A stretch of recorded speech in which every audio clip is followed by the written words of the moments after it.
Hello there, and welcome to the Impact Zone podcast. We're back once again, talking TNA wrestling shenanigans. And we're here to have the final update on the Genesis card.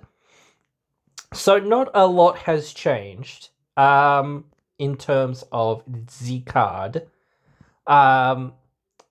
We now have two more matches. Two more matches and a additional stipulation. I guess I'll go quickly over the additional stipulation since that's the quickest thing to sort of cover here. Josh Alexander versus Mike Santana is now an I Quit match. It's a bit weird in some circumstances, but I guess like the zip ties and such are going to come into play here with this, and Santana using the zip ties to make Alexander submit probably in some form or fashion. So that sounds interesting, or seems to be at least what I feel like, because it feels like they've been teasing with the zip ties and stuff. So again, it feels like they've got to use the zip ties in this match. So, but then again, maybe not. But it just makes some amount of sense to use the zip ties. One match that is now on the official show. The System versus Eric Young and Steve Macklin. Bit of a random match, I guess, in some ways, but I guess they're trying to give these guys something to do. I don't know. Just giving them a random tag match, yeah, sure, I guess, okay. It's a little bit awkward because I guess there's not enough real, like, singles stuff for them to do. You could put Macklin with JDC, but people would know the outcome, so it's like, well, what are you going to do there? So yeah, I don't know, but again, I do feel the problem here becomes like, well, you've got to kind of have more people to face the Hardys, so it's like, well, we need people to face the Hardys, so again, it feels like, you know, the System should win, but it's like they've already had a couple good shots, so it's like, well, what's the point of them sort of having another one? So I guess that Macklin and Young will win, though what that's leading to, I don't really know. Plus, they also won against First Class this week, which is really silly as well, in my opinion. And I think maybe like that's just maybe an oversight in some ways. I don't know, but it's just really weird. You wouldn't expect that, because again, it's like, well, let's figure out what's next, or let's maybe have a triple threat tag match or something, I don't know, or a number one contenders match of some sort. It's weird to say that somebody, Jake something, is like going to be watching the main event, when it's like, well, that's a tag team match and you ain't got no tag team partner. You might as well transition him into a singles role, and you might as well transition him into a feud with Macklin. So, but we'll wait and see for that, because again, it's tough to put him in that position, because again, it's like, well, he hasn't won hardly any matches, even though he won the match this week. It's just like, well, that doesn't mean anything really, until you've won at least several matches. Or lost several matches, it doesn't mean a lot. So, yeah. The other match, which is on the countdown to Genesis, I've been talking a little bit about this here and there. Kazarian versus Slater. I don't know. They kind of want to keep Kazarian heated up, I guess, potentially, at least, to win that title. But I'd like to see Slater, because Slater's really cool. But then again, it's like you can do things by hook or by crook by not hurting him, I guess. So that does feel like where that's going, at least in my opinion. Yeah, I don't know. It's really tough to think what some of these things are going to do next, or where they're going to go next. Sometimes, because again, you could be looking at some new debuts just from the TNA side, let alone this whole NXT partnership, WWE partnership. And it's been said that, hey, NXT is going to be at Genesis, so or some in some form, in some fashion. I don't know where and how and what and why or whatever, but I don't know. It does seem like you've got to be thinking like, well, what are they going to do? Like, where are they going to be at? And maybe like that will help in some ways if they bring in some tag teams. Will help us say bring in some women and some women's tag teams and things like that. I don't know. It's tough to figure out. But again, it's like, where you're going to go with all of this, And it does sort of cling to that, like, well, maybe you could have something where, like, because we've been saying that Jordan's probably leaving to go to WWE, but, like, a lot of people were saying, well, she should just go to the main roster, but, like, maybe she should just, like, go to NXT for a little while so that she can do some more stuff with TNA. I don't know, but maybe they could work that out. I don't know. They really should just say, "Oh yeah, we'll let whoever go to wherever whenever we need them." We shouldn't just restrict it to being the NXT roster, which again I said before was like it's a little bit like you're putting them on the level of your third brand effectively, which doesn't pitch them up too well. But I guess at this point, since I think everything's on NXT and everything else is on Netflix, it's like, well, now they're all on the same level of like broadcasting and distribution and whatever else. So I don't know, tough to say. But again, maybe that does keep the doors open for more distribution and more streaming and more of this sort of stuff. So we'll have to wait and see on that. But yeah. So yeah, we also heard that Busted Open is going to host something on the countdown. I don't know whether what that entails. I know they hosted on another show. I can't remember which show, but again, we've already talked about that a little bit earlier today. And the major news of WWE and the NXT multi-year deal. So yeah, it feels like, you've got a fair few things here, and like the stuff that they've done to promote some of these things have been quite good. I think Joe Hendry and Nemeth is really well promoted. I think Grace and Blanchard is well promoted. I think Alexander and Santana is well promoted. I think Marsha and Rosemary is well promoted. I think Spitfire and the Elegance duo is pretty well promoted.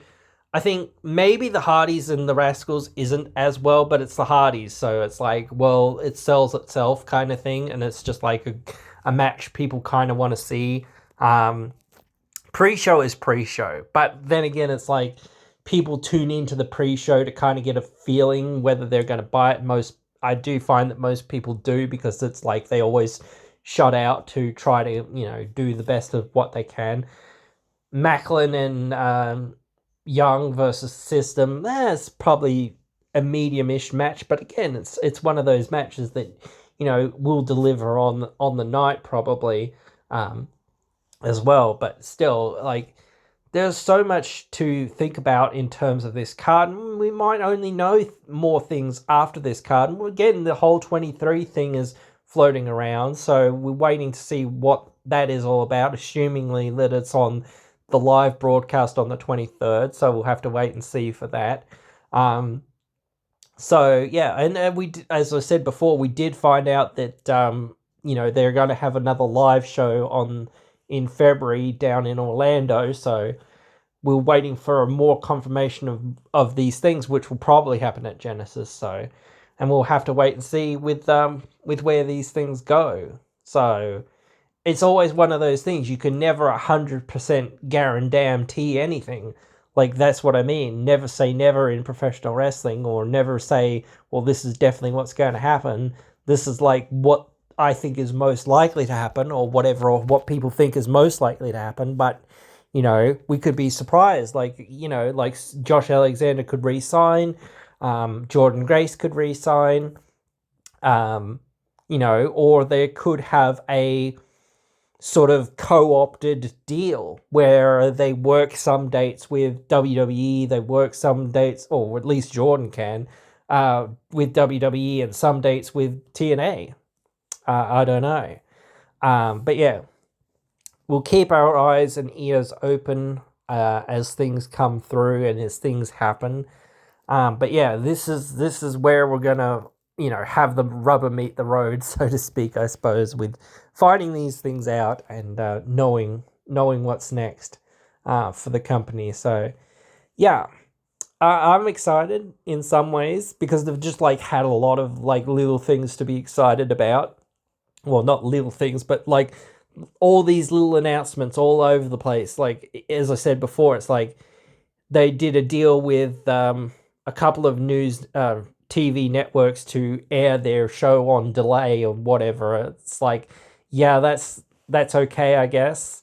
But again, unless it's like as live, it doesn't really do anything because people barely watch the live, well, the as live show that was taped because again the spoilers are out there. That's the reason why people don't tune in, because it's like, well, we know the results, or most people know the results, so it's like very easy to find out what happened and whatnot. Because, and again, this doesn't tell you the whole story really. Like just reading like some stuff that says, oh, this happens, then this happens, blah blah blah. Like it doesn't give you the full experience if you actually go along and watch it. Um, it's a lot more dramatic than what it sort of is written to an extent, but it's not like a story. It's not like blow for blow per se, like a written fictional piece would be. Like um, yeah. Instead, it's just this is what happens. They get in a fight, blah blah blah, or whatever. You know, Whereas if you actually see it, if it was actually explained to you, like blow for blow or whatever, in a sense, it would be a much more dramatic picture. If you just say, oh, these two people got in a fight and then blah, blah, blah, security broke it up.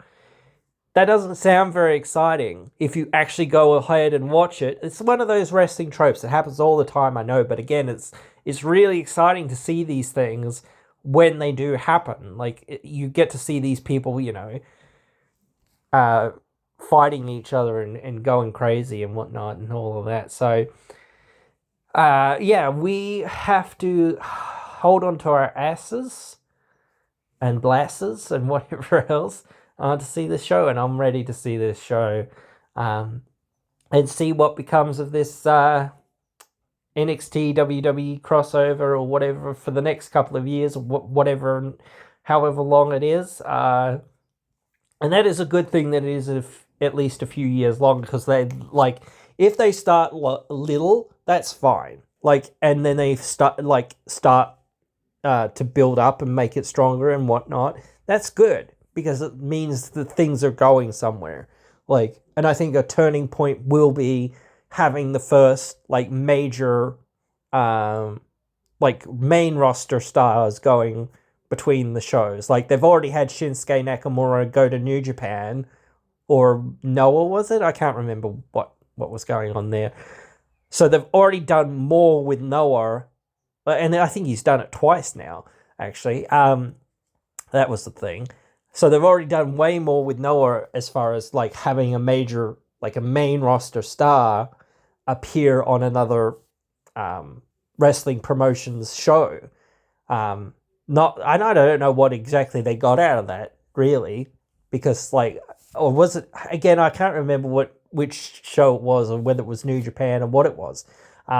So, but still, like, that's a big play to sort of make, and I don't know what they really got out of that, but it'd be good to see, more of that for TNA, because it's like, well, even though, New Japan or whatever is not getting a thing here, or a thing there, or whatever else it is, it's like, well, just getting a major star, is way more impactful than just like, here's some random person that we're not really doing much with right now, give them a few minutes to shine.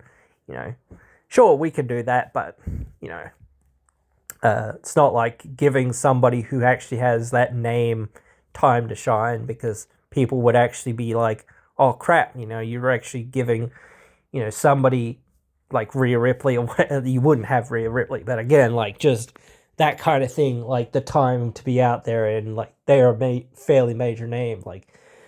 And again, it kind of opens the door for like some of that stuff where like we were hoping like Becky Lynch might come into TNA and do something. We were hoping like a few people here and there were coming in, like Natty and whatnot, and all of this. It was like, we kind of still want to see that. Like people still want to see that, and maybe it'll happen. Who knows? Like that's the thing. Like we'll have to wait and see. So I'm hopeful for the best. We've got to keep pushing for the best, and yeah, that's where we're at, I hope. But anyway, guys, hope you've enjoyed this one, and hope to see you all after the show for the review, and yeah, catch you in that one.